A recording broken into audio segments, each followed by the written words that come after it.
This is Joshua English for the Alameda County EMS audio podcast.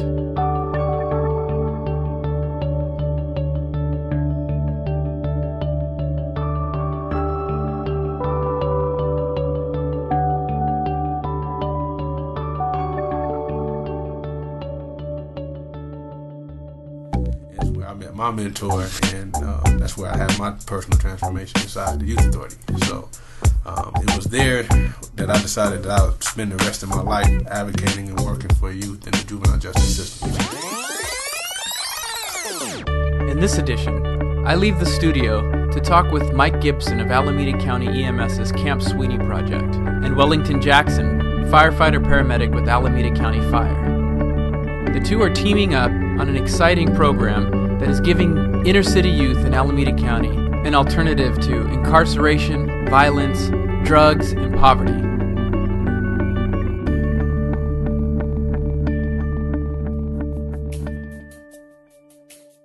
Mike Gibson is with the Alameda County Public Health Department. He works at Emergency Medical Services as the coordinator of the Camp Sweeney project.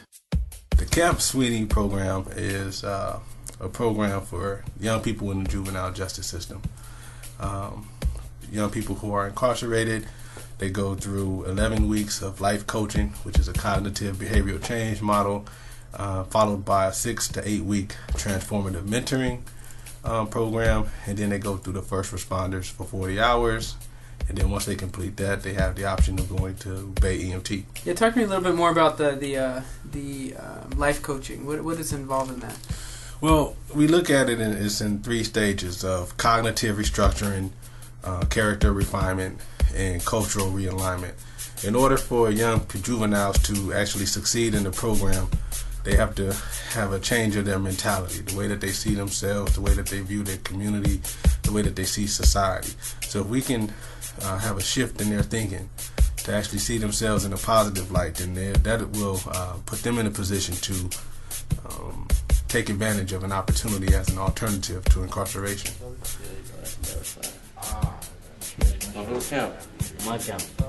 Bay EMT is a project of Alameda County EMS and Alameda County Fire. It was conceived of by Wellington Jackson, a firefighter-paramedic with Alameda County Fire.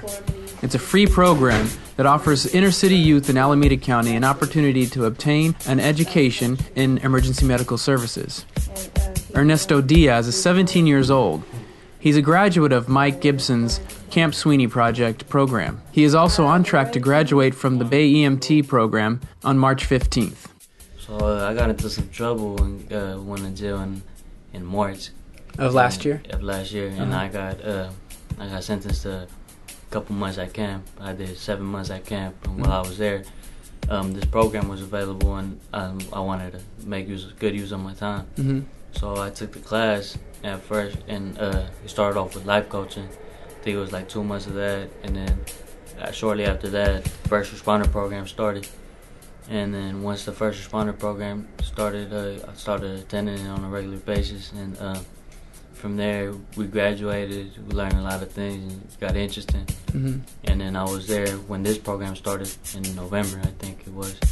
And so from camp they used to bring us here for the what's that called, the orientation. Uh-huh. And then they started bringing us back and forth, like from camp to here. And I got released from camp and continued coming here. Mm-hmm. And well, now like a lot of people left the program that from camp. I guess they lost interest or something. But as we keep going, I find it even more interesting and want to keep learning a little bit more. Sure. So that's why I'm dedicated to this program. Mike Gibson works at Camp Sweeney with Valerie Street. Together with Valerie's life coaching and Mike's transformative mentoring program, the youth at Camp Sweeney get personal attention, dealing with their personal and emotional problems to better prepare them for the job market and life outside of Camp Sweeney. Personal identity, manhood and responsibility, and actually modeling for the young men an example of what manhood is. So we try to give them that because the majority of the young people, the men that they see in their communities are all negative, no role model, no positive examples of what men are. I try to model that behavior, and it's actually using my own personal life experience in order to help them understand some of the stuff that they're going through. Sure. So that's what we call it, transformative mentoring. So it's not just mentoring, actually helping them see their own experiences in life and actually making a personal transformation. Again, Ernesto Diaz. I have him as support, right? Mm-hmm. So at first, when I wasn't really talking to him, and I didn't really, when I'd read and I fail the test, like, you know, I kind of get discouraged. Mm-hmm. And he started talking to me, and he said, just like, all I gotta do is just keep reading. And like during the lectures, it's all interesting. So like, once you get that interest, like you kind of want to read and you kind of want to learn more. Mm-hmm. And so I did kind of bad on the test, but during the midterm, I just decided that, like, what's the point of coming to class if I'm not gonna pass tests and stuff. Mm-hmm. So for the midterm, I ended up studying with one of the partners here, Mm-hmm. and we studied hard, and I got the third highest score Nice. of the midterms. Nice. Now, what kind of student were you before this thing? Oh, like before I could never picture myself doing any kind of program like this. Like before, like who would have ever thought that I'd dedicate time out of my schedule? Like I didn't even do anything before, but like I would never want to take an extra class, like, you know, 3 hours and a half Mondays and Wednesdays. Sure. Like, man, I'd rather sleep or something. Firefighter paramedic Wellington Jackson started the Bay EMT program 8 years ago. He talks about its early beginnings. Initially, we went to the high schools and talked to the principals, and they asked us what our intentions, you know, what were our goals. We told them that we'd get about 30 students and train them to be EMTs, and then once they graduated from high school, they had an option to, they had a skill or a vocation that they could fall back on if they were going to go to college. And initially, our goal was to graduate 60-70%. And they laughed at us and told us, "You'd be lucky to get 20," which they're pretty much dead on. We start about 30 students, we'll end up with about 10 or 12 to take the test.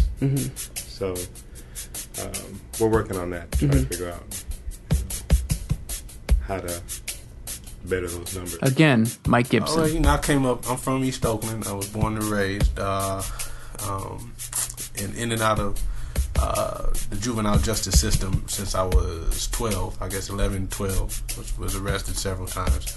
Ended up actually going to Camp Sweeney at a time where it was actually called Los Cerros. And from there, of course, I ran away and ended up back in the streets and from selling drugs and doing everything that these young folks are doing as far as committing crimes. And I ended up in the California Youth Authority. So it was in the California Youth Authority that I went to a similar program that I'm actually modeling now with the transformative mentoring.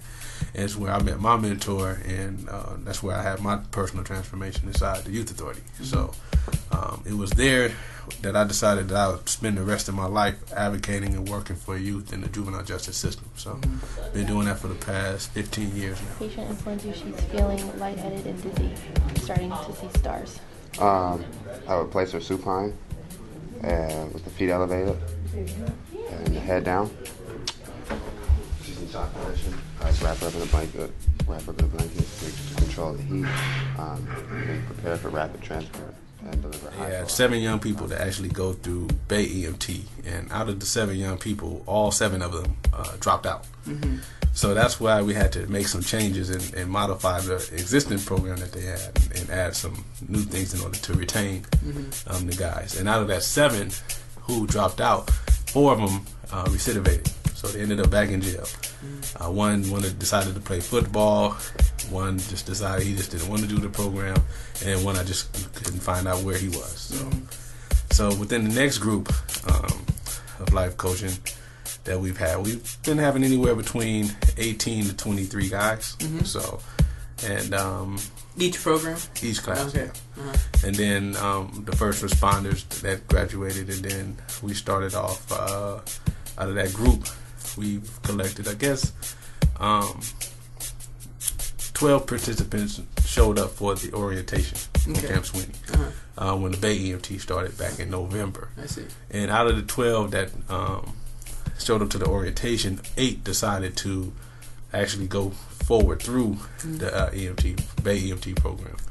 Now, out of that 8 that was in Bay EMT, we've been able to retain 4. Okay.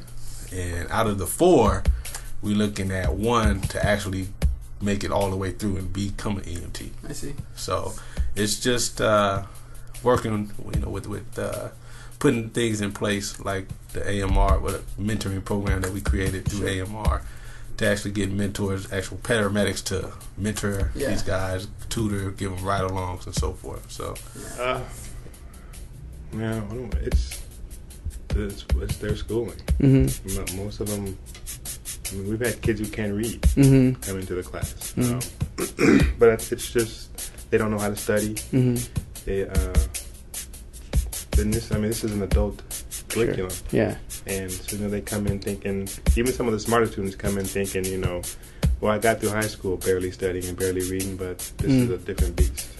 So it's just teaching them pretty much just how to study and how to read, and how to focus. And we've kind of ventured into, making good citizens. So it's not just EMT. We talk about, being good citizens, just being aware of your surroundings in the sense where, do you know what local government is? Do you know what the national government? Do you know the basic structure? So just, we call it conscious citizens, making conscious citizens. Sure. So as when you pass the course and you get your certificate and you get in the ambulance, now you're not just an EMT, but you're an EMT with a mindset that I want to help my community. Yeah. A lot of the kids that go to jail, like, they have no inspiration. Like, they're in there like, man, like, I can't do nothing. I might as well just act a fool, whatever, go.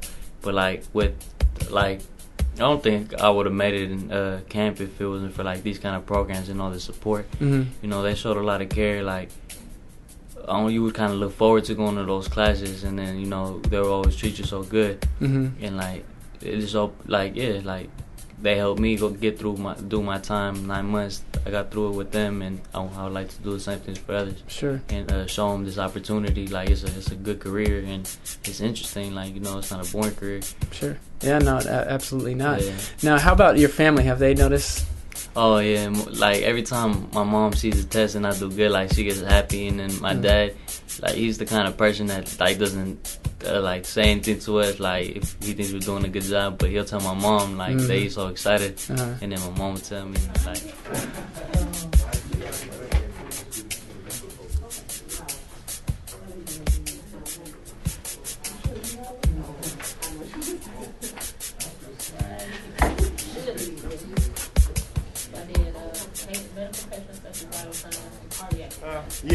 I would definitely say that a sense of accomplishment is probably the biggest change that you see. Is that they tackled something that was difficult and came out on top. Sure. That's probably by far the biggest.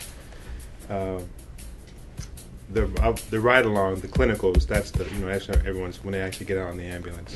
That's what they enjoy the most. And the skill sessions when they're not just sitting in the desk all night. Sure. But it's definitely even the skills finals. Passing a skills final, medical patient assessment or trauma patient assessment, one of the more difficult ones. Coming in with a smile because they passed. There's definitely just those small victories. Absolutely. Yeah. Like a lot of things in EMS, the victories are small and the change is incremental. Just looking at the program and seeing what's needed, we decided to add a mentoring component. We recruited some people from AMR, from the Oakland Fire Department, and other people are getting on board wanting to support us by referring firemen and paramedics to this program. And what do they do? Well, they tutor them. They take them for ride-alongs. They spend time with them. Some they go out to lunch, they hang out with them. One of our goals is to get them to kind of, go out to the ball game, go out to lunch and dinner, just so they can kind of model what it is to be, a positive person, a positive example of manhood is what I stress, because a lot of these young men don't have that. They don't have any fathers. So one of their fathers is doing life in prison. Another father is just not there for whatever reason, so they don't have that positive male role model or figure in his life. So that was one of the things that we want them to do, is just to tutor, the ride-alongs, and just spending some time, with their mentee, giving them an inside look at the job and role and responsibilities of working.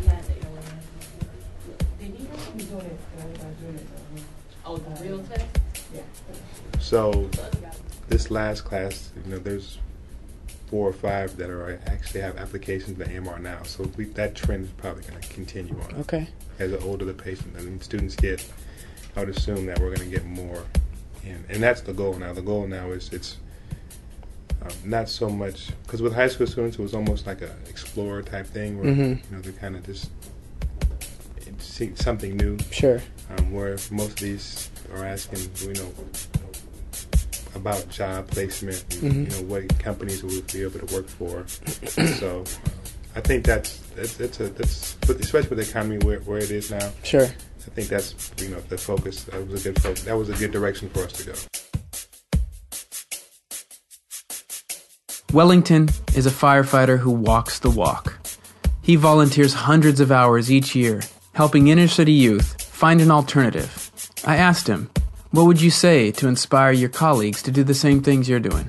Believe it or not, when class is out of session, I miss those guys. Yeah. I miss my students. It's rewarding. I mean, everybody has their vices. Mine is instruction. I mean, I love teaching people something that they don't know. And it's both. I have the 2 new guys that I'm bringing on with me to Camp Sweeney. I told them, I said, I can guarantee you 2 things. It's going to frustrate you to death, and it's going to reward you beyond your wildest dreams. So the frustration's worth it because the rewards are that much greater. The Camp Sweeney and Bay EMT programs are just one way that Alameda County is reaching out into the community. Though the changes are small, we believe that over time these programs will gain momentum, and we just may end up making a difference in the communities we serve. You've been listening to the Alameda County EMS audio podcast. This is your host, Joshua English. You can download this and past episodes of this podcast on our website at acgov.org/EMS. You can also download our iPhone application, which has access to our county protocols, as well as very important phone numbers to contact our hospitals. Thanks for listening.